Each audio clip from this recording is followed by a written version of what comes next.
Ohatizantsika irany kosa ny fampahalalam-baovao lafim-baovao afa-tanteraka kosa niatrika ny fivoriam-ben'ireo minisitra ny fambolena ny fampandrosoana ny sehatra ambanivohitra ary ny jono izay nokarakarain'ny vondrona afrikana ny minisitra roa avy eto Madagasikara.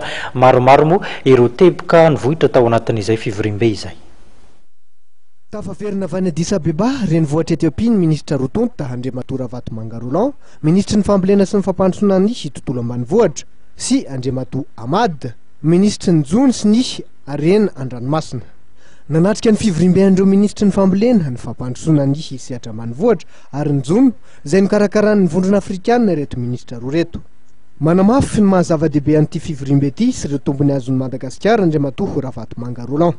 Raha tsoriko zany amin'ny teny fohy dia hoe amita an'izay fijerena ny drafitrasa foto-drafitrasa lehibe everitsika fa tena ilaitsika mainka isika tsy miandry zay torohevitra na sosikevitra avy any amin'ireo mpamatsy vola fa itsika malagasy amin'izay zany nanomboka tamin'ny taona 2012 notoizana tamin'ny taona 2013 ary indrindra amafisina sy tapahana amin'ny fomba raikitra sy entitra amin'izay amin'ity taona 2014 ity ny lalakombatsika fa nisy ny séminaire maromaro farafaratsiny roa isaky ny faritra no nanaovana zany séminaire zany indroa taona tamin'ny taona 2012 2013 nentina nijery ny tena hetaheta ny vahoaka any fotony.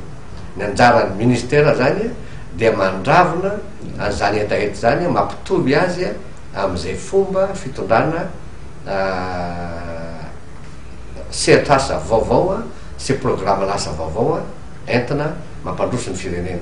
Amin'ny ankabeny dia fahombiazana ao Madagasikara no azo tamin'ny alalan'ity fivoriam-be natao tany amin'ny renivohitra Etiopia ity.